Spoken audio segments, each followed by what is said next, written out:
हैं और एकदम सुपर इजी ट्रिक्स के साथ वर्ड्स को लर्न करते हैं। और हम लोग ये जितने भी वर्ड्स कर रहे हैं वो मोस्ट रिपीटेड वर्ड्स है, मतलब डिफरेंट डिफरेंट गवर्नमेंट एग्जाम्स में कई बार रिपीट हुए हैं। तो मेक श्योर इस वीडियो को मिस मत करना और एंड तक देखना। तो हमने ब्लैक बुक का सबसे पहला topic that is top 200 one word substitution asked in SSC exam, ये टॉपिक हम लोग ने स्टार्ट किया हुआ है। इस टॉपिक में टोटल 200 वर्ड्स हैं, जिसपे फर्स्ट 50 वर्ड्स हमने कंप्लीट कर लिया है और आज की इस वीडियो में नेक्स्ट 50 वर्ड्स हम लोग कवर करेंगे। दैट इज 51 से लेके 100 के बीच में जितने भी वर्ड्स होंगे सारा आज इस वीडियो में हम लोग कवर करने जा रहे हैं। और जिसने पार्ट 1 नहीं देखा है वो जाके जरूर देख लेना, क्योंकि बहुत ही सिंपल और इजी वे में उसमें सारे वर्ड्स को समझाया गया है। तो चलो बिना किसी देरी के हम लोग स्टार्ट करते हैं टॉप 200 वन वर्ड सब्स्टिट्यूशन के नेक्स्ट 50 वर्ड्स। तो आज का हमारा सबसे पहला वर्ड यानी 51st वर्ड है हमारा एम्फीबियन। और ये वर्ड तो ज्यादातर लोगों को पता ही होगा, बट ब्लैक बुक में दिया है तो इसको जरूर हम पढ़ेंगे। तो जिसको भी एम्फीबियन वर्ड का मतलब नहीं पता है वो ये ट्रिक यूज कर सकता है। देखो एम्फीबियन वर्ड से उठाओ एम और बाई। तो देखो एम का मतलब क्या होता है, मैं, मतलब यहां से याद करो आई एम मतलब मैं हूं कौन, बाई। और बाई वर्ड का मतलब मैं ऑलरेडी बता चुकी हूँ एम्बीडेक्स्ट्रस में।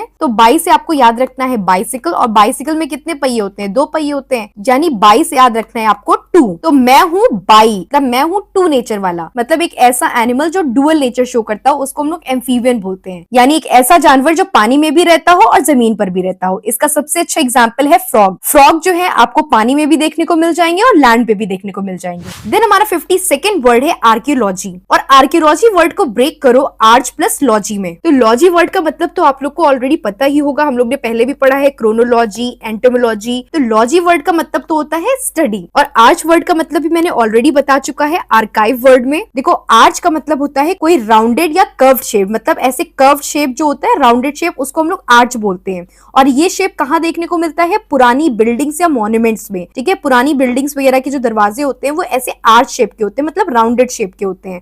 तो हमें आर्च से क्या याद रखना है, ओल्ड, और लॉजी का मतलब स्टडी, यानी आर्कियोलॉजी का मतलब होता है पुरानी चीजों की स्टडी करना, the study of the ancient things and past human life. जैसे इसका एग्जांपल देख लो, जैसे ये सारे ओल्ड मॉन्यूमेंट्स जैसे ताजमहल हो गया, कुतुब मीनार हो गया, इंडिया गेट हो गया, रेड फोर्ट हो गया, ये जितने भी ओल्ड मॉन्यूमेंट्स है इनकी स्टडी को हम लोग आर्कियोलॉजी बोलते हैं। और जो इंसान इसकी स्टडी करता है उसको आर्कियोलॉजिस्ट बोलते हैं। और जैसे एंशिएंट साइट्स या सिविलाइजेशन हो गया, जैसे हड़प्पन सिविलाइजेशन हो गया, मोहनजोदारो हो गया, अशोका पिलर हो गया, केव पेंटिंग्स हो गया, सांची स्तूपा हो गया, इन सब चीज की भी स्टडी को हम लोग क्या बोलते हैं, आर्कियोलॉजी बोलते हैं। देन हमारा 53rd वर्ड है एस्थेटिक। और यहाँ पे ट्रिक देखो, एस्थेटिक वर्ड किस तरह साउंड कर रहा है, एस्थेटिक मतलब ऐसे ठीक है, यानी ऐसी सिंपल लाइफ ठीक है, कोई लग्जरी नहीं चाहिए, किसी तरह का कंफर्ट नहीं चाहिए, मतलब एक ऐसा इंसान जो सिंपल लाइफ जीता हो, अपने ऊपर डिसिप्लिन रखता हो और सुख सुविधाओं से दूर रहता हो, उसको हम लोग बोलते हैं एस्थेटिक। देन हमारा 54th वर्ड है ऑटोबायोग्राफी। और इस वर्ड को ब्रेक करो auto plus bio plus graphy में। ऑटो का मतलब होता है सेल्फ यानी खुद से, और बायो का मतलब होता है लाइफ यानी जीवन, और ग्राफी का मतलब होता है कोई चीज लिखना, यानी खुद से अपने जीवन की कहानी लिखना। इसी को बोलते हैं ऑटोबायोग्राफी यानी आत्मकथा। जैसे इसका एग्जांपल देख लो,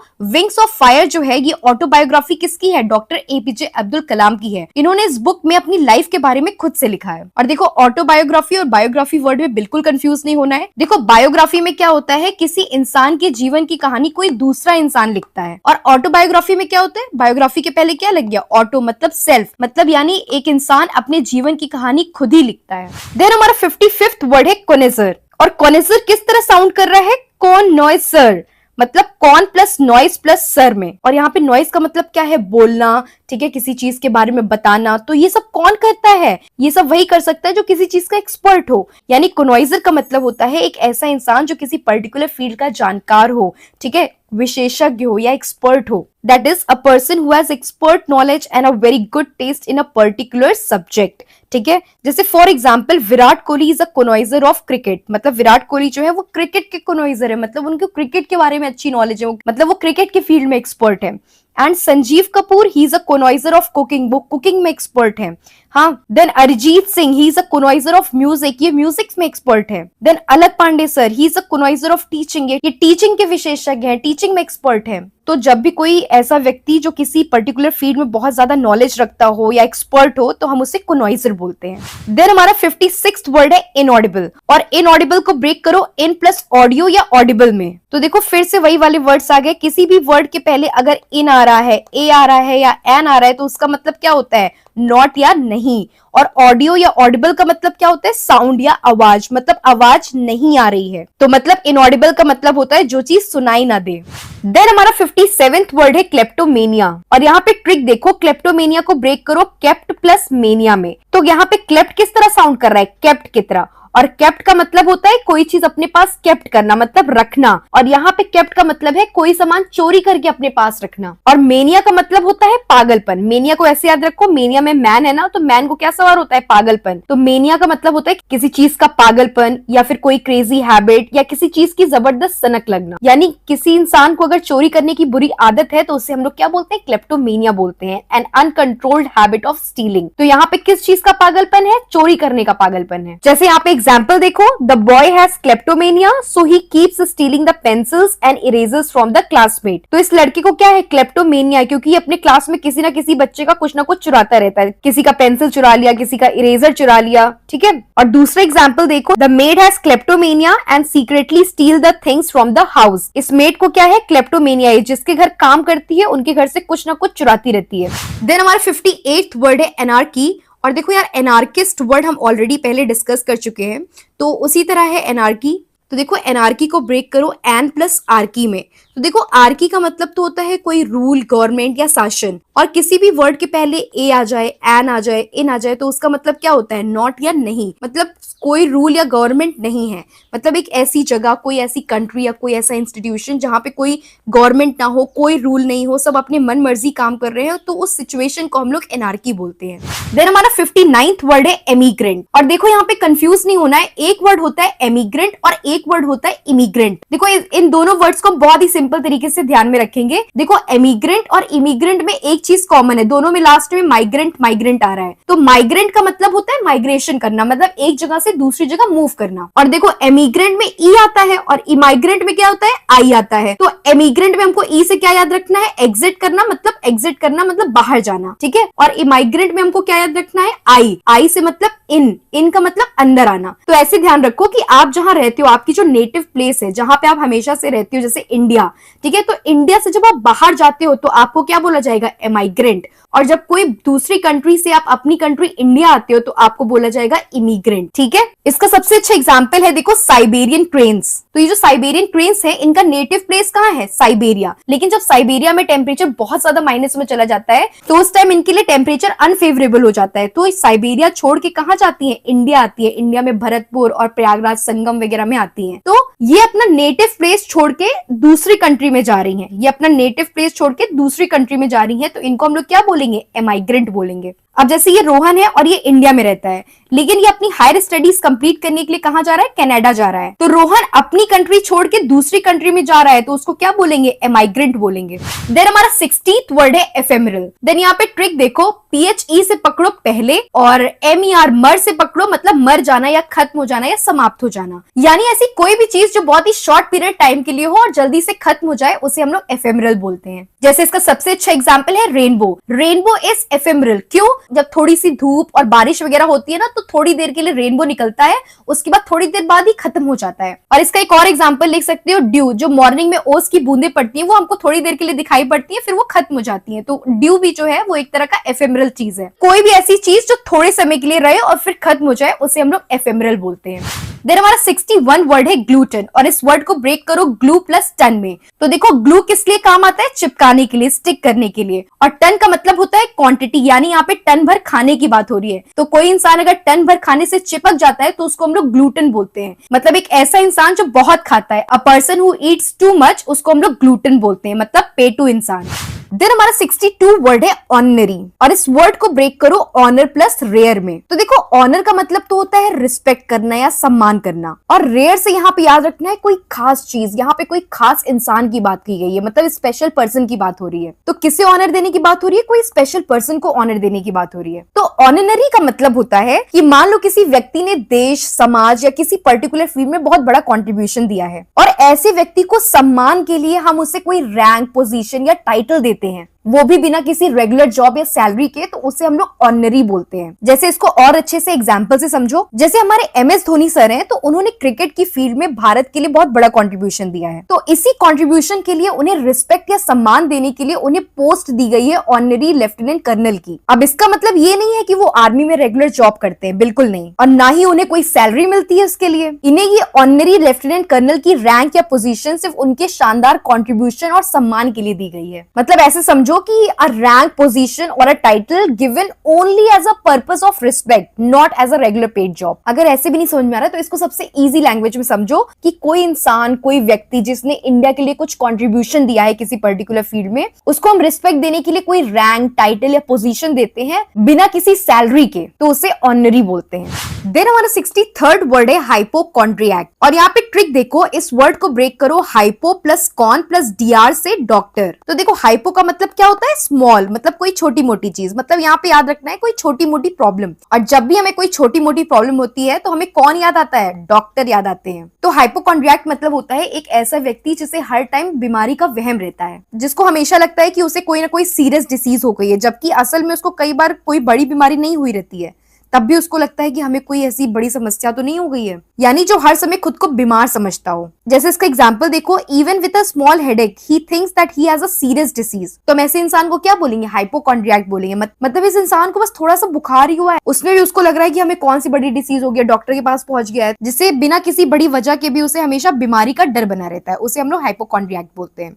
देन हमारा 64th वर्ड है इंट्रोवर्ट। देखो एक वर्ड होता है इंट्रोवर्ट और दूसरा होता है एक्सट्रोवर्ट। तो इंट्रोवर्ट में याद रखो इन, और एक्सट्रोवर्ट में याद रखो एक्स। तो इन मतलब याद रखो अंदर, मतलब एक इंसान जो अपने अंदर की दुनिया में रहना पसंद करता हो, उससे ज्यादातर लोगों से घुलना मिलना नहीं पसंद है, मतलब उसको सोशल इंटरेक्शन बिल्कुल नहीं पसंद है, वो अपना अकेले रहने में ही कंफर्टेबल फील करता हो, तो ऐसे इंसान को हम लोग इंट्रोवर्ट बोलते हैं। और इसका जस्ट अपोजिट होता है एक्सट्रोवर्ट, मतलब वो कुछ ज्यादा ही एक्स्ट्रा सोशल होते हैं, कुछ ज्यादा ही बोलते चालते हैं, मस्त रहते हैं एकदम। देन हमारा 65 वर्ड है मिंट, और यहाँ मिंट का मतलब पुदीना नहीं होता, हालांकि आप पुदीना से भी इसको ध्यान में रख सकते हो। जैसे आप पुदीना वगैरह खा लेते हो ना, तो आपकी बॉडी एकदम कूल कूल ठंडी ठंडी हो जाती है, वैसे आपके पास जब ढेर सारी मनी होती है तो आपका एकदम बॉडी कूल कूल होता है, माइंड एकदम रिलैक्स रहता है ना। तो एम से याद रखना है यहाँ पे मनी, और यहाँ पे ट्रिक देखो, यहाँ पे एम से मनी इन इट, ठीक है, मतलब मनी है उसमें, मतलब ऐसी जगह जहां सरकार सिक्के बनाती है, जहां पे गवर्नमेंट्स जो है कॉइन्स बनाती हैं, उस जगह को हम लोग क्या बोलते हैं? मिंट बोलते हैं। जैसे देखो इंडिया में कुछ इंपॉर्टेंट मिंट हाउसेस हैं, जैसे मुंबई मिंट हो गया, कोलकाता मिंट हो गया, हैदराबाद मिंट हो गया, नोएडा मिंट हो गया। ये कुछ इंपॉर्टेंट गवर्नमेंट मिंट हाउसेस हैं जहां पे गवर्नमेंट सिक्के बनाती है, जो हम लोग डेली यूज नहीं करते, 1, 2, 5, 10, 20 रुपए के कॉइन्स, वो सारे कॉइन्स इन्हीं मिंट हाउसेस में बनते हैं। तो मिंट का मतलब होता है a place where coins are made. Then हमारा 66th वर्ड है न्यूमिस्मैटिस्ट, और यहाँ पे ट्रिक देखो, न्यूमिस्मैटिस्ट वर्ड से उठाओ नम प्लस मैट। तो नम से याद रखो नंबर्स, और मैट से याद रखो मेटल। जैसे हम बोलते हैं ना कि स्कूटी मैट फिनिश की है, और स्कूटी वगैरह किसकी बनी होती है? मेटल्स की। तो यहाँ पे हम लोग मैट से क्या याद रखेंगे? मेटल। और ऐसे कौन से मेटल्स होते हैं जिसपे नंबर्स लिखा होता है? तो वो होते हैं कॉइन्स। तो न्यूमिस्मैटिस्ट से याद रखना है कॉइन्स। और देखो न्यूमिस्मैटिस्ट वर्ड में एक वर्ड छुपा हुआ है मिस, तो मतलब मिस करना या किसी चीज को लव करना या बहुत ज्यादा पसंद करना, ठीक है। किस चीज को पसंद करना? कॉइन्स को पसंद करना, यानी जिस इंसान को कॉइन से बहुत लगाव होता है, यानी उसको कॉइन्स कलेक्ट करना बहुत पसंद होता है, उसे हम लोग न्यूमिस्मैटिस्ट बोलते हैं।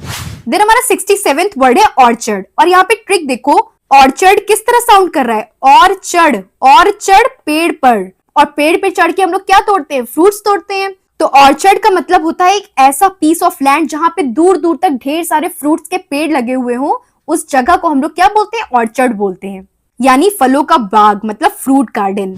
देन हमारा 68th वर्ड है पोर्टेबल, और यहाँ पे ट्रिक देखो, पोर्टेबल को ब्रेक करो पॉट प्लस एबल में। तो पॉट का मतलब तो होता है घड़ा, और एबल का मतलब होता है कोई चीज करने योग्य। तो यहाँ पे घड़ा, और घड़ा में क्या होता है, पानी, तो पानी पीने योग्य मतलब ऐसा पानी जो घड़े में रखा हो, और घड़े का पानी क्या होता है, साफ सुथरा होता है और वो पीने के योग्य हो, तो उसको हम लोग क्या बोलते हैं, पोर्टेबल बोलते हैं। Water that is safe to drink, जैसे ये देखो टैप वाटर से गंदा पानी आ रहा है तो ये पोर्टेबल नहीं है, और ये देखो ये टैप से साफ पानी आ रहा है तो ये क्या है, पोर्टेबल है। एग्जाम्पल देख लो, the water from a clean tap is portable so people can drink it safely. ये जो टैप से क्लीन वाटर आ रहा है वो क्या है, पोर्टेबल है, तो आराम से इसको पिया जा सकता है।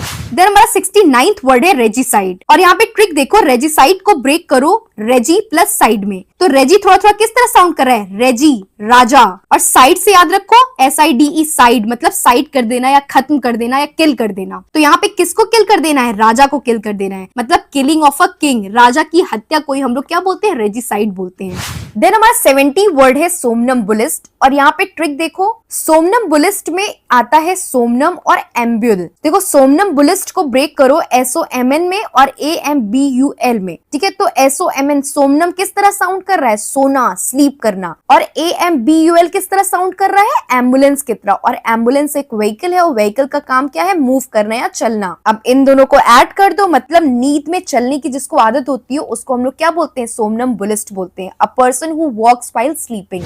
देन हमारा 71 वर्ड है एकम्प्लिस, और यहाँ पे ट्रिक देखो, एकम्प्लिस किस तरह साउंड कर रहा है, ए कम पुलिस, तो एकम्प्लिस को ब्रेक करो A plus come plus police में, मतलब कोई बोल रहा है ए कम ऑन पुलिस आ गई, तो यहाँ पे याद रखो कि ये चोर अपने चोर दोस्त से बोल रहा है ए कम ऑन जल्दी आओ पुलिस आ गई, यानी एक ऐसा व्यक्ति जो दूसरे व्यक्ति को क्राइम करने में मदद करता हो या उसका साथ देता हो, उसको हम लोग एकम्प्लिस बोलते हैं।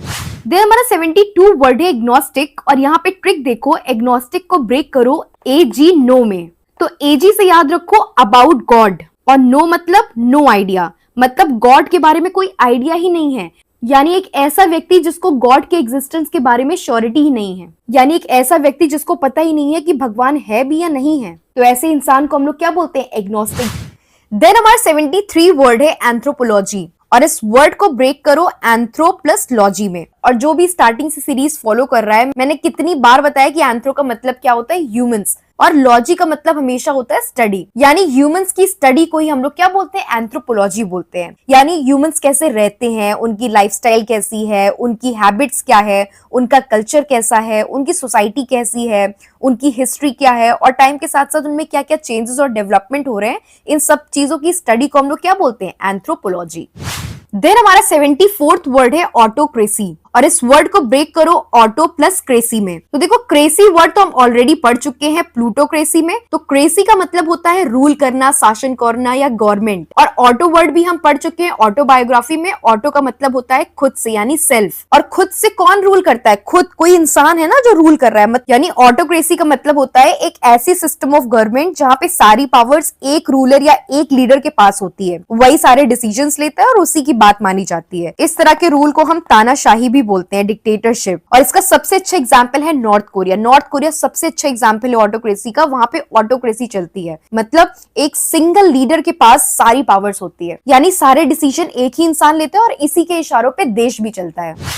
देन हमारा 75th वर्ड है कॉन्सलेशन, और यहाँ पे ट्रिक देखो, कॉन्सलेशन वर्ड से उठाओ को और स्टेला, तो देखो स्टेला से आपको क्या याद रखना है, स्टार्स, ठीक है, स्टेला वर्ड हमेशा स्टार से रिलेटेड होता है, और को का मतलब होता है टुगेदर, मतलब साथ में, जैसे आपने पढ़ा होगा ना को एग्जिस्टेंस, मतलब जो साथ में एग्जिस्ट करते हैं, फिर जैसे होता है ना को पायलट, मतलब मेन पायलट के बगल में जो एक और पायलट साथ में बैठा होता है उसको को पायलट बोलते हैं। फिर आपने सुना होगा कोएड स्कूल्स, ठीक है, मतलब को एजुकेशन वाला स्कूल, मतलब जहां साथ में लड़के लड़कियां पढ़ते हैं, ठीक है, तो को का मतलब हमेशा याद रखना है साथ में या टुगेदर। तो यहाँ पे साथ में किसकी बात हो रही है, स्टार्स की बात हो रही है, मतलब स्टार्स की ग्रुप में बात हो रही है, तो जब भी आसमान में आपको ग्रुप ऑफ स्टार्स कुछ पर्टिकुलर पैटर्न या शेप फॉर्म करते दिखते हैं, तो उस पैटर्न को हम लोग क्या बोलते हैं, कॉन्सलेशन बोलते हैं। देन हमारा 76th वर्ड है एक्सोनरेट, और देखो यार एक्सोनरेट किस तरह साउंड कर रहा है, एक्सनोरेट, तो यहाँ पे क्या आ रहा है, नो रेट, यानी no rate, no charge, no इल्जाम, मतलब एक ऐसा इंसान है जिसपे कोई रेट नहीं, मतलब कोई चार्ज नहीं, कोई इल्जाम नहीं लगाया, मतलब वो निर्दोषी व्यक्ति है। तो एक्सोनरेट का मतलब होता है निर्दोष व्यक्ति, किसी इंसान को किसी भी तरह के आरोप या इल्जाम, ब्लेम से पूरी तरह से मुक्त कर देना, तो उसको हम लोग एक्सोनरेट बोलते हैं। जैसे इसका एग्जाम्पल देख लो, द जज saw the evidence and exonerated the boy from all blames, ठीक है, यानी कोर्ट में जब जज ने इस लड़के की सारी एविडेंस देखे और पता चला कि बच्चा एकदम सही है, तो जज ने उसे क्या कर दिया, एक्सोनरेट कर दिया, मतलब बाइज्जत बरी कर दिया, मतलब निर्दोष साबित कर दिया। देन हमारा 77th वर्ड है पेडेस्ट्रियन, और यहाँ पे ट्रिक देखो, पेड किस तरह साउंड कर रहा है, पेडल, ठीक है, पेड, पेडल, पैदल, ठीक है, तो पैदल याद रखना है आपको यहाँ पे। तो जो पैदल चलने वाला व्यक्ति होता है ना, उसको हम लोग पेडेस्ट्रियन बोलते हैं। A person who walks on foot, ये जितने भी लोग सुबह मॉर्निंग वॉक करते हैं सब पेडेस्ट्रियन है। लेकिन अभी आप व्हीकल में बैठ जाओ तो आप पेडेस्ट्रियन नहीं कहलाओगे, जब आप वॉक कर रहे होते तो आपको पेडेस्ट्रियन बोला जाता है। देन हमारा 78th वर्ड है एक्नोस्टिक, और एक्नोस्टिक वर्ड में एको पकड़ो। एको किस तरह साउंड कर रहा है, इको की तरह, ठीक है, और इको का मतलब क्या होता है, आवाज का गूंजना। तो इको वर्ड किससे रिलेटेड है, साउंड से, यानी एक्नोस्टिक वर्ड का हमेशा रिलेशन होता है साउंड से। कहीं भी एक्नोस्टिक वर्ड आए आपको साउंड याद रखना है। अब जैसे इसका एग्जाम्पल देख लो, good agnostic makes the movie sound clear in the hall, मतलब अगर किसी भी मूवी हॉल की एक्नोस्टिक अच्छी होती है तो वहां का साउंड साफ होगा, क्लियर होगा और अच्छे से सुनाई देता है, तो मूवी देखने में और मजा आता है। देन हमारा 79th वर्ड है अपियरी। तो देखो यार, एक वर्ड है अपियरी और एक वर्ड हम पढ़ चुके हैं अवियरी, और दोनों ही वर्ड में बहुत कंफ्यूजन होता है, तो अब कंफ्यूजन बिल्कुल नहीं होगी। देखो हमने याद किया था ना अवियरी में AIR, ठीक है, AIR से हमने एयर याद किया था, वैसे अपियरी में भी AIR आ रहा है, तो यहां से भी आपको एयर उठा लो। तो चलो दोनों से आपको एक चीज उठाओ, एयर, और एयर में कौन उड़ता है, बर्ड्स भी उड़ती है, बीज भी उड़ती है। अब तो बहुत कंफ्यूजन हो गया, अब दोनों बर्ड्स एयर में ही उड़ती हैं, चलो ये ट्रिक भी फेल हो गई। तो अब क्या, अब हम लोग क्या ट्रिक लगाएंगे, देखो ये दोनों वर्ड्स जो है उसमें हर चीज एकदम सेम है, क्या डिफरेंट है, P और V, तो आपको P याद रखना है। तो अपियरी में आपको P वर्ड याद रखना है कि जो बीज होती हैं वो P टाइप का बजिंग साउंड निकालती हैं। जहां पे भी अपियरी और अवियरी आ जाए, तो जहां पे भी P आ जाए वो किससे रिलेटेड होगा, बीज से रिलेटेड, मतलब मधुमक्खियों से रिलेटेड होगा, और अवियरी किससे रिलेटेड होगा, बर्ड से रिलेटेड होगा। एक वर्ड अगर आप ध्यान में रख लो तो दूसरा वर्ड ऑटोमेटिकली आपको ध्यान में रहेगा। तो अब ये तो कंफर्म हो गया कि दोनों उड़ती तो एयर में है, लेकिन अब दोनों को रखा कहाँ जाए, यानी मधुमक्खियों को जहां पे रखा जाता है उस जगह को हम लोग अपियरी बोलते हैं, और जहां पे बर्ड्स को रखा जाता है उस जगह को हम लोग अवियरी बोलते हैं। आई होप अब कंफ्यूजन नहीं होगी। आप लोग ने गांव वगैरह में देखा होगा किसानों के पास अपियरी होता है, मतलब ऐसे एक बड़ा जगह होता है जहां पे ऐसे लकड़ी के बॉक्सेस बने होते हैं और वहां पे ढेर सारी हनी बीज रखी जाती है और उनका शहद निकाला जाता है। बेसिकली वहां पे शहद मतलब हनी प्रोड्यूस होता है।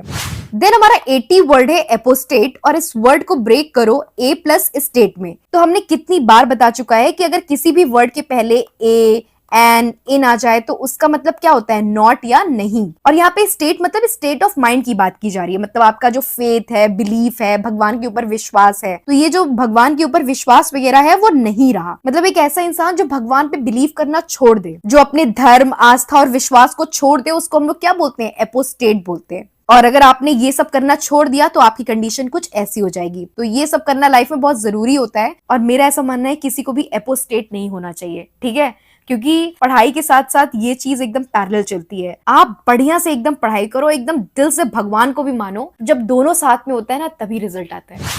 देन हमारा 81 वर्ड है एरिस्टोक्रेसी, और एरिस्टोक्रेसी को ब्रेक करो एरिस्टो प्लस क्रेसी में। तो देखो क्रेसी का मतलब तो हम पहले भी बहुत बार पढ़ चुके हैं, रूल करना, शासन या गवर्नमेंट। और एरिस्टो से याद रखो एरिस्टोक्रेट। अगर आपको पता हो तो एरिस्टोक्रेट नाम का एक प्रीमियम ब्रांड आता है ट्रॉली और सूटकेस का। तो ये ट्रॉली सूटकेस किसके घर पाई जाती है, जो हाई क्लास पीपल होते हैं, रिच पीपल होते हैं। यानी आपको एरिस्टो से याद रखना है हाई क्लास या रिच पीपल। यानी एरिस्टोक्रेसी का मतलब होता है एक ऐसी सिस्टम ऑफ गवर्नमेंट जहां पे नोबल, रॉयल या हाई क्लास फैमिली के लोग शासन करते हैं। अब आपको अगर याद हो तो हमने प्लूटोक्रेसी में भी यही डिस्कस किया था कि प्लूटो से हमने बोला था कि प्लूटो एक प्लैनेट होता है। मान लो अगर प्लैनेट पे जाने का मौका मिले तो कौन लोग जाएंगे, जो अमीर लोग होंगे वो जाएंगे। तो प्लूटो से मैंने आपको रिच याद कराया था, रिच पीपल। तो रिच पीपल के द्वारा रूल करना, ठीक है, उसको भी प्लूटोक्रेसी कहते थे। अब आपका क्वेश्चन ये होना चाहिए कि प्लूटोक्रेसी और एरिस्टोक्रेसी में डिफरेंस क्या है, तो चलो समझते हैं। तो देखो यार, एरिस्टोक्रेसी में एक चीज याद रखनी है, यहाँ पे बर्थ से पावर होती है और प्लूटोक्रेसी में मनी से पावर होती है। फिर से देखो, एरिस्टोक्रेसी में क्या होता है, पावर बाय बर्थ होती है, यानी आप रॉयल या नोबल फैमिली में पैदा हुए हो इसीलिए आपके पास पावर है, मतलब आपको पावर जन्म से मिली है। और प्लूटोक्रेसी में क्या होता है, पावर बिकॉज ऑफ मनी होता है। यानी यहाँ पे जरूरी नहीं है कि आप किसी राजा महाराजा के परिवार में पैदा हुए हो, बिल्कुल नहीं। अगर किसी भी देश में बहुत अमीर लोग ही सबसे ज्यादा पॉलिटिकल पावर और कंट्रोल रखते हो तो उसको प्लूटोक्रेसी बोलते हैं। यहाँ पे अमीर होना इंपॉर्टेंट है। अगर आपको ऐसे भी नहीं समझ में आया तो चलो हम एक छोटे से एग्जाम्पल से समझते हैं। अब यहाँ पे मान लो दो इंसान खड़े हैं, ठीक है। एक जो ए वाला व्यक्ति है वो रॉयल फैमिली में पैदा हुआ है, उसका बर्थ ही रॉयल फैमिली में हुआ है, ठीक है। और उसका जो फैमिली बैकग्राउंड है वो भी राजा महाराजा वाला है, तो उसके पास पैसा भी है और राजा महाराजा के घर में पैदा भी हुआ है, तो उसके पास बाई बर्थ से ही पावर है, पैसा भी है, पावर भी है, और वो आगे चल के रूल कर रहा है। और एक है बी इंसान जो कि बहुत ही नॉर्मल फैमिली में पैदा हुआ है और बाद में इन फ्यूचर उसने खूब पैसा कमाया और खूब अमीर हो गया। तो अमीर हो गया तो अब उसके पास इतना पैसा हो गया कि अब उसके पास पैसे की वजह से पावर है। इसका जन्म हो सकता हो बहुत ही पुअर फैमिली में हुआ हो, बट बाद में उसने इतना पैसा कमाया कि पैसे की वजह से उसके पास बहुत ज्यादा पावर कंट्रोल हो गया, बहुत ज्यादा इन्फ्लुएंस हो गया पैसे की वजह से। आई होप थोड़ा बहुत समझ में आ रहा होगा। देन हमारा 82 वर्ड है ब्रिटल। और देखो यार, ब्रिटल वर्ड से आपको याद रखना है ब्रेक। देखो यार, हर जगह ट्रिक नहीं लगती है, कहीं कहीं आपको चीजें ऐसे स्ट्रेट फॉरवर्ड ही याद रखनी पड़ती है, ठीक है। तो यहाँ पे याद रख सकते हो, ब्रिटल में स्टार्टिंग में बी आर आता है और ब्रेक में भी स्टार्टिंग में बी आर आता है। तो ब्रिटल से आपको याद रखना है ब्रेक, मतलब जो चीज इजिली ब्रेक हो जाए उसको हम लोग ब्रिटल बोलते हैं। लेकिन यहाँ पे एक कंडीशन होती है ब्रिटल में, वो चीज हार्ड होनी चाहिए और इजिली ब्रोक हो जानी चाहिए, आसानी से टूट जानी चाहिए बिना बेंड हुए। देखो, हर टूटने वाली चीज ब्रिटल नहीं होती है, ब्रिटल वही होती है जो हार्ड हो और इजिली ब्रेक हो जाए बिना बेंड हुए। जैसे एग्जाम्पल देख लो, देखो ये सारी चीजें जो है वो ब्रिटल नहीं है और ये सारी चीजें ब्रिटल हैं। जैसे रबर हो गया, तो वो हार्ड तो है लेकिन इजिली ब्रोक नहीं होगा, वो पहले पूरा बेंड होगा फिर ब्रेक होता है। तो यहाँ पे क्या कंडीशन है, बेंड नहीं होना चाहिए, तो ये ब्रिटल नहीं है। अब दूसरा स्पॉन्ज है, तो स्पॉन्ज क्या है, देखो एक तो ये सॉफ्ट होता है और अगर आप इसको तोड़ोगे तो बेंड होगा, ठीक है, तो ये भी ब्रिटल नहीं है। उसके बाद देखो क्लॉथ हो गया, तो क्लॉथ सॉफ्ट होता है, तो पहला ही क्राइटेरिया खत्म हो गया। और इजिली ब्रोक होगा नहीं, उसको बेंड करना पड़ेगा, इधर उधर करके तोड़ना पड़ता है, ठीक है, तो क्लॉथ भी नहीं होता है ब्रिटल। अब देखते हैं हम लोग क्या चीज ब्रिटल होती है। तो देखो इसका सबसे अच्छा एग्जाम्पल है ग्लास। देखो ग्लास हार्ड भी है और इजिली ब्रोक भी हो जा रहा है, जैसे ही आपने उसको गिराया चट्ट से टूट जाएगा। तो ये जो हमने बोला है ना चट्ट से टूट जाना, तो मतलब बिना कुछ सेकंड दिए पटाख से टूट जाता है, उस चीज को हम लोग ब्रिटल बोलते हैं। जैसे चौक है, खट्ट से किया टूट गया। अब जैसे ट्विग है, इसको भी हार्ड भी है और खट्ट से किया टूट गया। बिस्किट वगैरह भी काफी हद तक आप ब्रिटल में ले सकते हो कि थोड़ा हार्ड भी है और जैसे ही हल्का सा ऐसे किया टूट जाता है खटाक से। आइस क्यूब वगैरह है, खट्ट से टूट जाता है। मतलब चीजें देखो यहाँ पे बेंड नहीं हो रही है और यहाँ पे देखोगे तो चीजें बेंड हो रही है। ये चिप्स भी ब्रिटल का ही एग्जाम्पल है काफी हद तक। तो ब्रिटल होने के लिए ये क्राइटेरिया सेटिस्फाइड होना चाहिए कि हार्ड होना चाहिए और इजिली ब्रोक होना चाहिए विदाउट बेंडिंग। देन हमारा 83 वर्ड है क्यूरेटर। और यहाँ पे ट्रिक देखो, क्यूरेटर वर्ड से आप उठाओ CUR, क्योर। क्योर किस तरह साउंड कर रहे हैं, क्योर की तरह, कोई बीमारी को क्योर करना। जब हम किसी बीमारी को क्योर करते हैं ना किसी की, तो हम क्या करते हैं, केयर करते हैं, ठीक है, मतलब देखभाल करना। तो क्यूरेटर वर्ड से आपको क्या याद रखना है, किसी की देखभाल करना, मतलब केयर करना। किस चीज की केयर करना, किस चीज की देखभाल करना, म्यूजियम की, आर्ट गैलरी की, लाइब्रेरी की। मतलब जो केयर टेकर होते हैं, इंचार्ज होते हैं कहाँ के, म्यूजियम के, आर्ट गैलरी के और लाइब्रेरी के, उसको हम लोग क्यूरेटर बोलते हैं। वो वहां के जो वैल्यूएबल आइटम्स होते हैं उनकी केयर करते हैं। देन हमारा 84th वर्ड है एलिजी। और यहाँ पे ट्रिक देखो, देखो यार एलिजी थोड़ा थोड़ा किस तरह साउंड कर रहा है, एलिजी, अलेडी, अलेडी, थोड़ा थोड़ा अलेडी की तरह साउंड आ रही है। तो अलेडी से याद रखना है, तो लेडी मतलब होता है लेडी या कोई इंसान की बात हो रही है, और किसी चीज के पहले ए आ जाए उसका मतलब क्या होता है, नॉट या नहीं। तो मतलब इंसान नहीं रहा, मतलब यानी जब किसी इंसान की डेथ हो जाती है तो उसकी जो याद में हम लोग जो दुख भरी कविता लिखते हैं उसको हम लोग एलिजी बोलते हैं, यानी शोक गीत की बात हो रही है यहाँ पे। देन हमारा 85th वर्ड है हाइड्रोफोबिया। और हाइड्रोफोबिया को ब्रेक करो हाइड्रो प्लस फोबिया में। तो देखो हाइड्रो का मतलब तो होता है पानी, वाटर, और फोबिया का मतलब होता है डर लगना, मतलब पानी से डर लगना। तो जिस इंसान को पानी से डर लगता है तो हम लोग उसको क्या बोलते हैं, हाइड्रोफोबिया हो गया है। जैसे ये राम है और इसको हाइड्रोफोबिया है, मतलब कहीं पे भी इसने पानी देख लिया तो इसको डर लग जाएगा।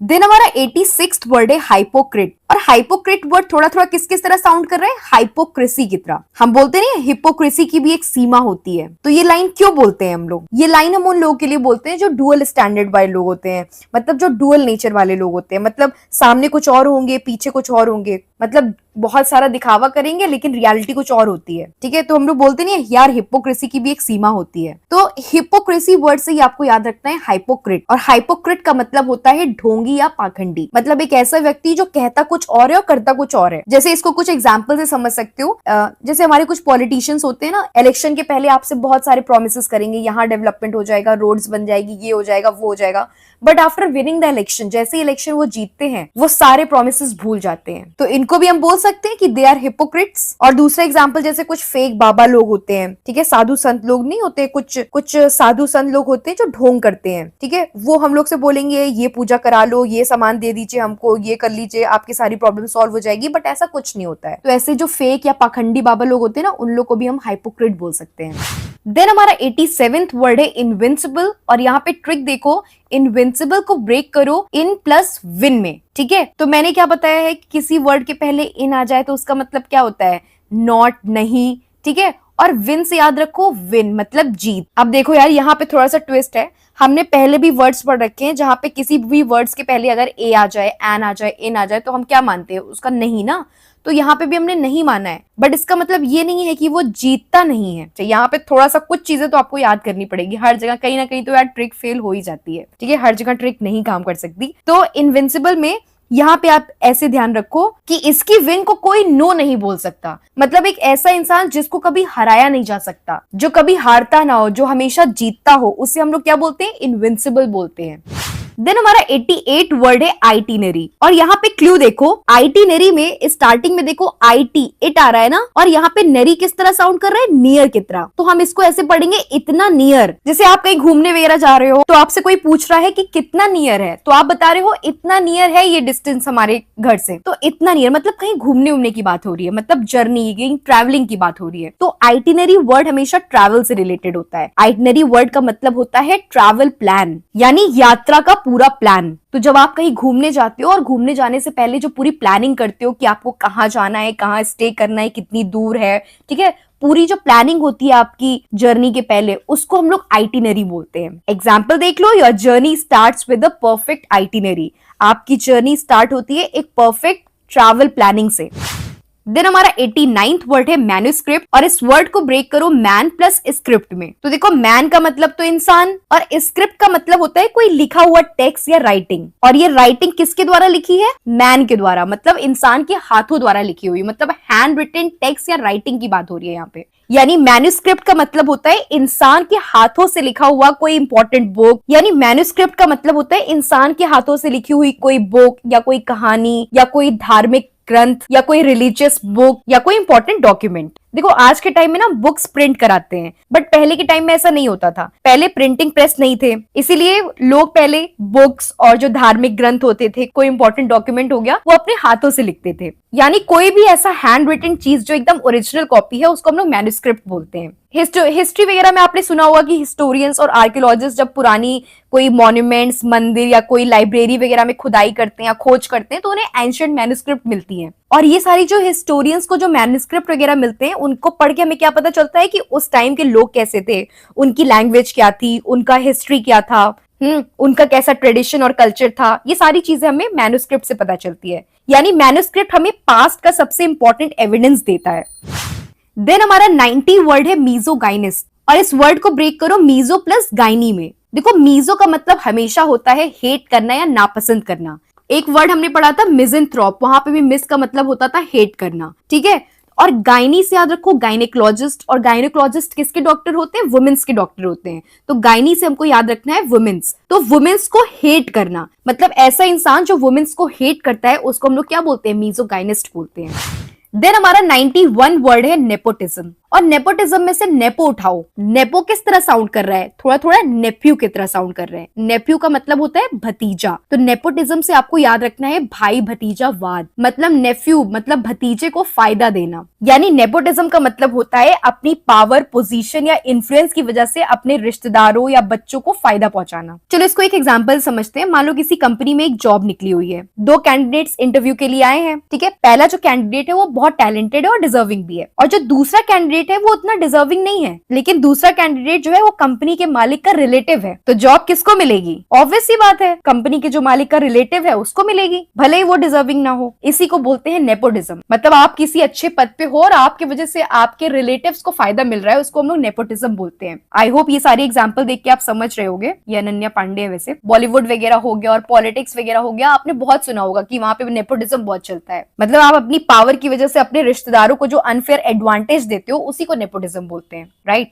देन हमारा 92 वर्ड है नोटोरियस, और यहाँ पे ट्रिक देखो, नोटोरियस वर्ड को ब्रेक करो, नो प्लस स्टोरी किस तरह साउंड कर रहा है, स्टोरी की तरह, और अस, ठीक है, नो प्लस स्टोरी प्लस अस, मतलब कोई स्टोरी नहीं है हमारी। तो यानी नोटोरियस वो व्यक्ति होता है जो हमेशा बुरे कामों के लिए जाना जाता है, जिसकी कोई अच्छी स्टोरी नहीं होती है, यानी बदनाम व्यक्ति जो होता है, कुख्यात व्यक्ति होता है, the person who is famous because of the bad और क्रिमिनल एक्टिविटीज। जैसे इसका एग्जाम्पल देख लो, terrorist are notorious for violent activities, ठीक है, आपको धुरंधर मूवी में ऐसे बहुत से नोटोरियस लोग दिख जाएंगे।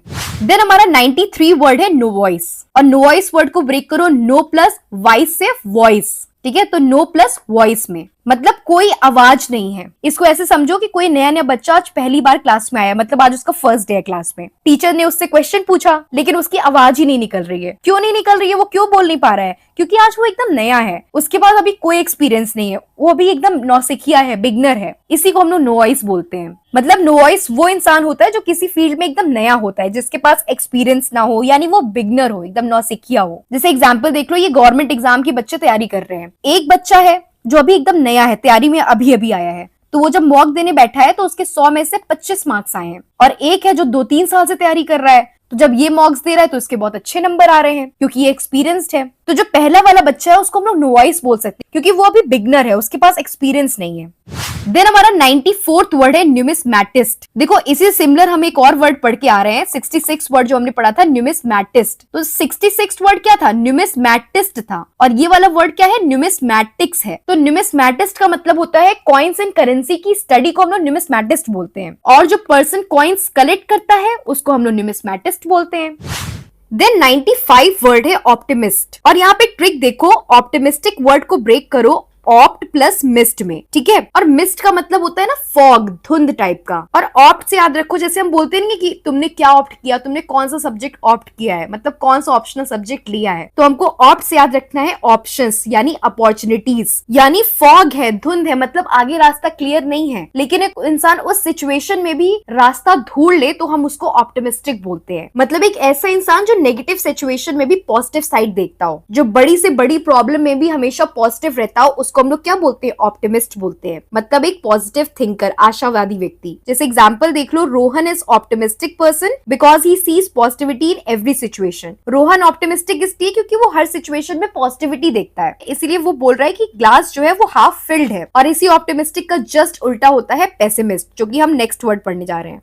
देन हमारा 96th वर्ड है पेसिमिस्ट, और पेसिमिस्ट जो होता है वो एकदम ऑप्टिमिस्टिक का अपोजिट होता है। और अगर आप इसको ट्रिक से याद रखना चाहते हो तो पेसिमिस्ट को ब्रेक करो पेस प्लस मिस्ट में, ठीक है, तो पेस से याद रखो पैसिव, ठीक है, पैसिव का मतलब होता है इनएक्टिव, एक्शन नहीं लेता है जो इंसान, और मिस्ट का वही मतलब होता है कि फॉग या धुंध, मतलब एक तो आगे से रास्ता क्लियर नहीं है, कुछ फ्यूचर नहीं दिखाई दे रहा है, ठीक है, कुछ क्लियर नहीं है, और ऊपर से वो इनएक्टिव होके बैठा है, कुछ एक्शन ही नहीं ले रहा है, मतलब वो हर सिचुएशन में बहुत नेगेटिव रहता है। तो ऐसे इंसान को हम लोग पेसिमिस्ट बोलते हैं, मतलब अ नेगेटिव थिंकर, नकारात्मक सोच रखने वाला इंसान। जैसे ये लड़की है Anushka, Anushka is pessimist person because he seize negativity in every situation. ये हर सिचुएशन में नेगेटिविटी देखती है। इसका बोलना है कि जो ग्लास है वो हाफ फिल्ड नहीं है, ग्लास हाफ एम्प्टी है। तो अनुष्का क्या है, पेसिमिस्ट है, मतलब नेगेटिव इंसान है।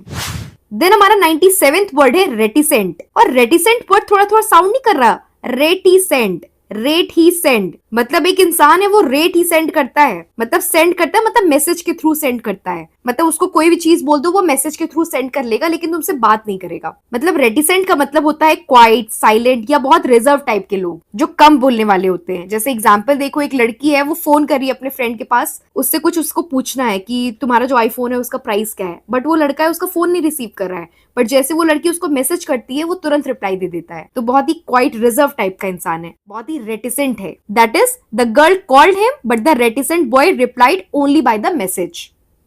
देन हमारा 98 वर्ड है सोलिलिक्वी, और सोलिलिक्वी में ट्रिक देखो, देखो यहाँ पे SOL सॉल, SOL सॉल से याद रखो सोलो, और QUY ऐसा नहीं लग रहा है कि GUY गाय लिखा हुआ है, तो यहाँ से याद रखना है गाय, सोलो प्लस गाय, सोलो मतलब अकेला और गाय मतलब कोई लड़का या इंसान। तो यानी यहाँ पे सोलो गाय की बात हो रही है, मतलब अकेले इंसान की बात हो रही है। सोलो गाय हमेशा अकेले रहता है, खुद से ही बात करता है, मतलब जब इंसान अकेले हो और अपने आप से ही बात करे तो उसको हम लोग सोलिलिक्वी बोलते हैं। देन हमारा 99th वर्ड है वॉलंटियर, और देखो वॉलंटियर थोड़ा थोड़ा ऐसे नहीं साउंड करा, विलेंटियर, विल एंड टीयर, ठीक है, मतलब विल प्लस एंटियर से एंटर, ठीक है, तो विल प्लस एंटर करके मैंने याद किया इसको, ठीक है। तो विल का मतलब होता है अपनी इच्छा अनुसार, और एंटर मतलब एंटर करना, कहीं आगे बढ़कर किसी काम में शामिल होना, यानी जो इंसान अपनी इच्छा से बिना किसी दबाव के दूसरों की मदद करता हो उसको हम लोग वॉलंटियर बोलते हैं, यानी स्वयं सेवक। जैसे आप लोग ने देखा होगा ना, स्कूल्स में जब एनुअल फंक्शन या स्पोर्ट्स डे वगैरह होते थे तो उस टाइम कुछ बच्चे खुद से आगे आगे टीचर्स की हेल्प करते थे, गेस्ट को पानी देते थे, नाश्ता सर्व करते थे, सामान इधर उधर पहुंचा देते थे, स्टेज मैनेजमेंट देख लेते थे,